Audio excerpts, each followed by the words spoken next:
Oi, eu sou o Lucas, o Gentleman dos Mangás, e sejam bem-vindos a mais um vídeo aqui no meu canal, sejam bem-vindos ao canal do mais um colecionador. E hoje, meus amigos, a gente vai falar sobre uma coleção, um mangá, que eu recém terminei de ler por completo. Pra quem assistiu o vídeo de ontem, do Semanoide da semana que se passou, tá ligado, né, nesse mangá, que eu curti bastante, que é o Ibara no O, mais conhecido aqui no Brasil como O Senhor dos Espinhos, publicado pela JBC. E nesse vídeo eu quero apresentar para vocês alguns motivos do porquê que eu recomendo esse mangá para que você adquira, coloque na tua coleção, leia por completo e se delecie com essa obra maravilhosa. Enfim, sem mais enrolas e delongas, roda a vinheta.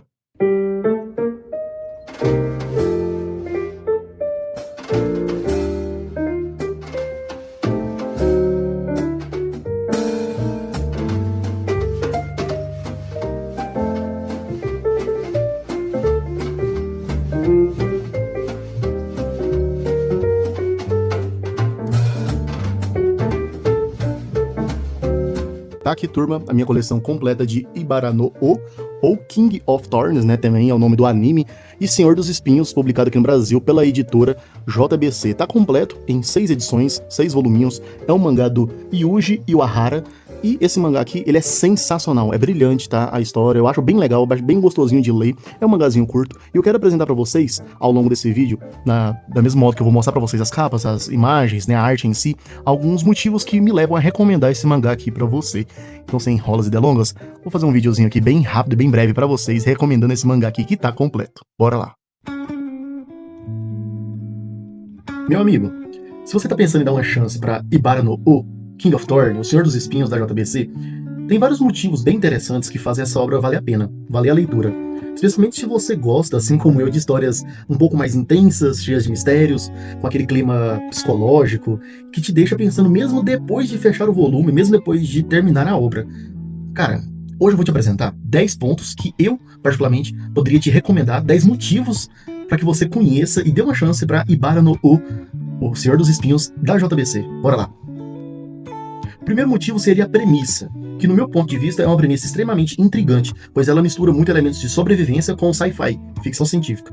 Aqui, a história começa num cenário que já prende muito a nossa atenção, que chama a nossa atenção. Tá acontecendo um vírus mortal ao longo do mundo que se chama Medusa, e nos é apresentado no começo da obra que esse vírus tem a função de que, aos poucos, vai tornando a pessoa mais sensível até o ponto dela se transformar por dentro e por fora em pedra. E para tentar encontrar uma cura, né, uma organização desenvolve máquinas para que coloque alguns pacientes selecionados ao redor do mundo, 160 pessoas no total, no criossono. Seria um sono criogênico, né? Porém, o que acontece? Quando começa a obra, justamente, vem a premissa dela, né?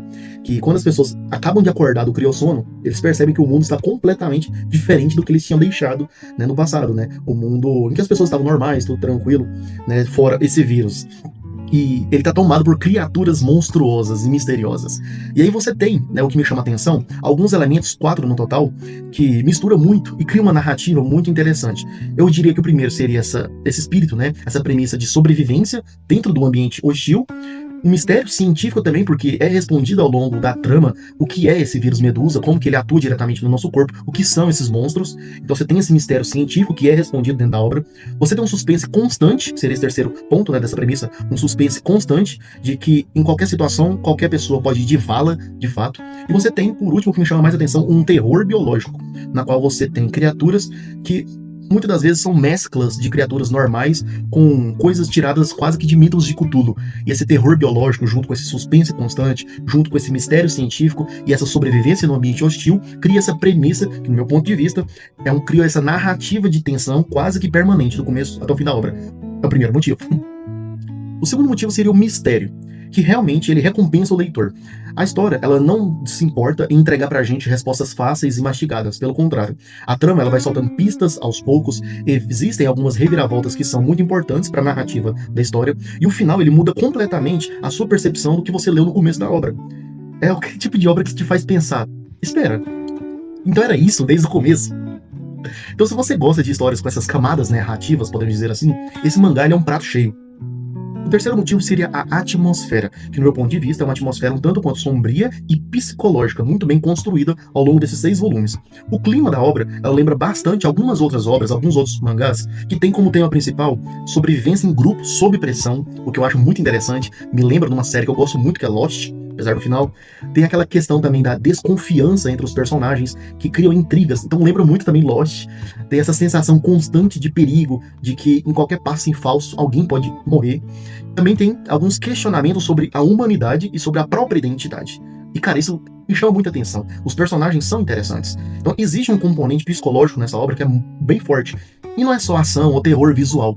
O autor, por mais que seja uma obra curta, que eu já falei ontem no Semanoide, que poderia ter se estendido com mais volumes, não é uma obra 10/10, mas é uma obra que vale a pena ser lida. Esse componente psicológico é interessante, cria uma atmosfera bem legal de se ler na obra. O quarto motivo seria a arte. Eu, particularmente, achei a arte do Yuji muito boa. É uma arte que, no meu ponto, é detalhada e impactante no ponto certo. É um dos traços, né, o traço da obra é um dos pontos mais fortes da obra em si. O que a gente vai encontrar no mangá de Ibara no O? Algumas criaturas grotescas e bem desenhadas, a modéstia parte falando, alguns cenários bem detalhados, enquanto tem outros que já são mais planificados, até para trazer uma sensação de calma. Então o Yuji consegue trabalhar muito essa questão de utilização de cenário. A gente vai encontrar também algumas expressões faciais que são intensas em alguns momentos, em outros momentos mais relaxadas, mais limpas, também para ser utilizado como narrativa gráfica. E a gente vai encontrar também um design visual que é marcante. Os personagens têm um toque até de personalidade. Então a arte ela ajuda muito a transmitir esse horror e esse suspense que o Yuji quer representar no Ibara no Quinto ponto, que eu acredito que talvez seja um dos mais importantes, é a história, que é curta e fechadinha, e não tem enrolação. É uma história que vai direto ao ponto. Ele não se preocupa em ficar querendo desenvolver e estender coisas demais. Então a gente tem, eu posso dizer que tem 3 arcos, né, nessa história, que são, na verdade, mini arcos que compõem, né, esse arco maior que é a história. E, cara, é uma vantagem enorme, muito grande. O mangá tem apenas 6 volumes, você encontra com muita facilidade a coleção completa disponível para a venda, num preço bem bacana. Foi publicado aqui no Brasil na época no preço de R$12,90. Então hoje eu consegui a minha coleção completa por R$45 há 3 anos atrás na loja Comic Zone. E na Comic Zone não, na Comics Bookshop eu consegui. Comic Zone é a editora, eu confundi. E cara, o que isso tudo significa? É que a obra, ela não tem nada de enrolação infinita, que se estende para 10, 20, 30 volumes. Tem um ritmo relativamente um pouco rápido, o que no meu ponto de vista eu achei que poderia ser um pouco mais devagar, porque eu gosto de obras mais longas, mas é um ritmo rápido porque a pretensão é sobrevivência, e sobrevivência requer esse ritmo um pouco mais rápido. E ele tem um final definitivo, é um final claro, que você entende, que não deixa pontas soltas, que não deixa margem para dúvidas, digamos assim. Deixa um pouco. Na verdade, eu gostaria muito que aquele final ele fosse mais estendido, porém foi bem trabalhado. Eu posso resumir que essa obra aqui é perfeita para quem quer uma obrinha completa, uma obrinha sem compromisso, de anos de leitura. Você pega ali, você consegue ler em uma semana, você entende, é uma obra que tem umas explicações decentes, tem algumas explicações ali legais a respeito dos personagens, da identidade dos personagens, do vírus Medusa. E, cara, tem uma temática bem legal. Eu gostei. A história é bem legalzinha. Motivo 6 é a temática, que no meu ponto de vista é um tanto quanto profunda e escondida sobre o terror. O que eu quero dizer? Por trás desse horror, digamos assim, né, que é apresentado na história, na situação, nos personagens, existem alguns temas que são interessantes e até que relevantes para que possa até se discutir internamente em grupo. Primeiro é o medo da morte, porque a obra tem esse princípio, né, das pessoas estão com medo de morrer pro vírus Medusa, elas entram no sono criogênico para sobreviver. E quando elas acordam, poxa, tá pior do que antes. Então, esse medo constante da morte, das pessoas quererem se agarrar ao mínimo de vida, é apresentado do começo ao fim da história. O instinto de sobrevivência também é um tema bem interessante dentro dessa obra, como que as pessoas elas agem nesses momentos de pressão em que elas precisam sobreviver. A questão também de sacrifício é trabalhado ao longo da obra. Você entende um pouco melhor no final da obra, mas você percebe que às vezes, para que você receba algo, para que você seja salvo, você tem que entregar, às vezes, até sua própria vida, para que você receba aquilo. Questões de identidade humana também é trabalhada, é um tema bem interessante dentro dessa obra. Questões de relações e dependências sociofamiliares é um tema bem trabalhado nessa obra também. E até uma questão que eu diria agora que eu pensei, ética científica, porque ao longo da obra você começa a perceber como que a ciência, muitas das vezes, e quase que todas as vezes, não é ética. Ou seja, a gente percebe que na obra, que no Ibara no, que não é só monstro atacando gente, tá?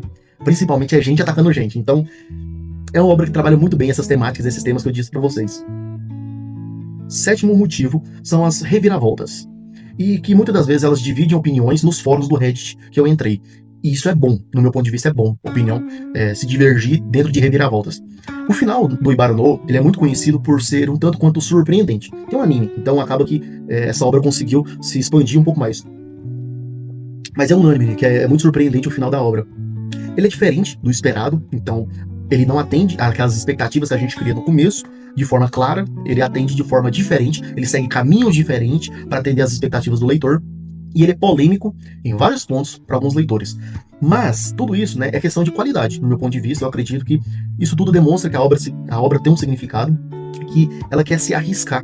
Porque vocês estão vendo aí que é o terceiro mangá do Yoji, né? Então, tudo isso, né, essa qualidade que ele tenta trazer, que divide essas opiniões, essas reviravoltas, significa que a obra, ela arrisca. E ela não segue um caminho muito óbvio. Isso é muito bom para um mangaka que está começando. Porque se ele consegue atingir opiniões e divergir essas opiniões, é uma coisa que, tipo assim, traz pra ele o sentimento de que, cara, não é, o que eu tô dizendo aqui não é totalmente aceitado. As pessoas, elas querem mais, as pessoas querem opinar, elas querem modificar. Isso é até bom pra cabeça do autor, para que ele entenda que o que ele fez ali ficou bom porque ele conseguiu mexer com vários públicos diferentes. E isso é legal. Oitavo ponto seria uma mistura, um blend, digamos assim. Uma mistura rara de gêneros, tá? Poucas histórias conseguem, de fato, combinar bem ficção científica com terror, junto com drama emocional, mistério, ação e suspense psicológico. E o Ibara no O, eu acredito que ele faz tudo isso de forma única, do jeito dele, tá? Eu tô parecendo que eu tô até elevando muita obra, a expectativa da obra. Mas calma, tá, gente? É porque eu consigo enxergar que tem sim essa mistura de terror com ficção científica, que é a base da obra. Depois, na camada dos personagens, a gente consegue verificar um drama emocional, sócio-afetivo, dependente, junto com o mistério do que tá acontecendo. Depois a gente vai para outra camada, a camada da ação e do suspense psicológico. Então ela é uma obra bem completinha dentro do que ela se propõe. Então Blade funciona. Ponto número 9, motivo número 9, seria justamente essa sensação parecida com obras cult. A sensação que a obra passa. Se você gosta de histórias como terror com mistério científico, narrativas com plot twists e algumas obras que exigem um pouco de interpretação pessoal para que você entenda a situação, gente, existe uma boa chance de você gostar de Ibara no O e curtir bastante. Porque sim, tem. O terror com sci-fi é a base da obra, como eu disse anteriormente. E essa narrativa com plot twists, com ganchos, né, hooks que vão puxando de um ponto ao outro é bem interessante. E essa parte de você ter que interpretar o que está acontecendo, o que está sendo mostrado, é algo que eu gosto bastante, porque faz a gente pensar. A gente tá só consumindo de forma como se fosse puramente um entretenimento qualquer. Não, a gente tem que pensar. É pouco, não é tanto assim não, tá, gente? Mas você tem que pensar pelo menos um pouco para poder compreender o que tá acontecendo. Ligar os pontos, quero dizer assim. Motivo número 10 seria justamente os personagens, que, na minha opinião, evoluíram ao longo da trama sobre uma pressão extrema do que estava acontecendo na narrativa e nos cenários. A protagonista, a Kazumi, ela começa como uma personagem frágil, bem dependente, digamos assim. Mas o ambiente, tudo que vai acontecendo, vai fornecendo mudanças, oportunidades para que ela gere mudanças. E ela consegue, aos poucos, se modificar dentro do ambiente, dentro do cenário que ela está inserido com as outras pessoas. Você acompanha, o que eu acho que é bem interessante nessa obra, um crescimento emocional significativo da Kazumi. E você também vai acompanhar um trauma psicológico da Kazumi e de alguns outros personagens, que faz sentido do porquê que eles são daquele jeito. Também a gente vai acompanhar que, em alguns dados momentos, a gente vai ter personagens que vão ter que tomar decisões difíceis. E a gente vê a forma com que eles tomam as decisões, baseada no emocional deles, é interessante também de se ver. O instinto de sobrevivência, na minha opinião, é algo que é muito bem trabalhado, pois ele coloca o personagem sobre uma situação extrema e de forma inusitada, mas científica, ele consegue sair daquela situação. Então tudo isso vai gerar na gente uma conexão entre o autor, o mangá e o leitor. Então seria o meu motivo 10, os personagens. Então, turma, vamos fazer agora aqui uma conclusão, considerações finais, um resuminho direto. Por que você deveria ler essa obra Ibara no O Senhor dos Espinhos, da JBC? Primeiro, porque é curto, é uma obra curta, 6 volumes, é uma obra intensa, tem um ritmo ali até que rápido, né? É uma obra que tem mistérios, ela é misteriosa, tudo que ela se propõe, ela responde. É uma obra que visualmente é forte em alguns momentos, é uma obra que tem plot twists marcantes e evidentes, é uma obra que tem temas profundos e é uma obra que é diferente ali do mainstream do comum. Então, juntando tudo isso num balaio, com o precinho que é pedido dessa coleção, vale muito a pena mesmo concluir essa obra, a leitura dessa obra. E turma, eu quero agradecer a vocês, que Deus abençoe a semana de vocês, que Deus abençoe o dia de vocês, que vocês consigam ler nessa semana de feriado bastante mangás, bastante HQs, e que envie para nós, no grupo aqui do WhatsApp, no meu particular, um vídeo da tua coleção. Seja uma coleção com 3, 5, 10, 500 mangás, não importa. Se você quer ter a sua coleção reagida aqui no canal, envie para nós o vídeo, ou poste ele aqui no YouTube e compartilhe o link, que eu vou reagir à tua coleção. No demais, meus amigos, deixa um like se você gostou do vídeo. Se você quer mais vídeos como esse, comentem aí abaixo, se inscrevam no canal. A gente tá, um peido, digamos assim, dos 1000 inscritos. Ative, né, o sininho de notificações para que você receba os novos vídeos que são diários aqui no canal. No demais, eu agradeço a presença de todos.